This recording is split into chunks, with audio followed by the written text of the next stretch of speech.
மாமாட்ட போய் கேட்டப்போ அந்த ஷார்க் என்ன பண்ணுதுன்னா அந்த குட்டி மீனை தன்னோட முதுகில் ஏற்றிட்டு நேராக கடலுக்கு மேலே கொண்டு போயிடுது.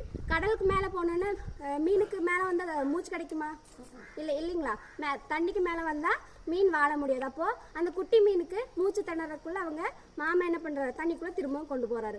அப்போ தான் அந்த குட்டி மீனுக்கு புரிஞ்சுது, நம்ம இருக்கிற இடம் தான் தண்ணி, அது அந்த இடம் இல்லாட்டி நம்மளால் வாழ முடியாது அப்படின்னு தெரிஞ்சிச்சு. அப்போது இப்போ இதுலேருந்து என்ன தெரியுதுன்னா, நம்ம இருக்கிற இடத்த வந்துட்டு நம்ம எப்போவுமே நம்ம இடத்தோட அருமை வந்து நமக்கு தெரிஞ்சிருக்கணும். இப்போ நம்ம படிக்கிறதுக்கு வந்திருக்கோம் இல்லைங்களா?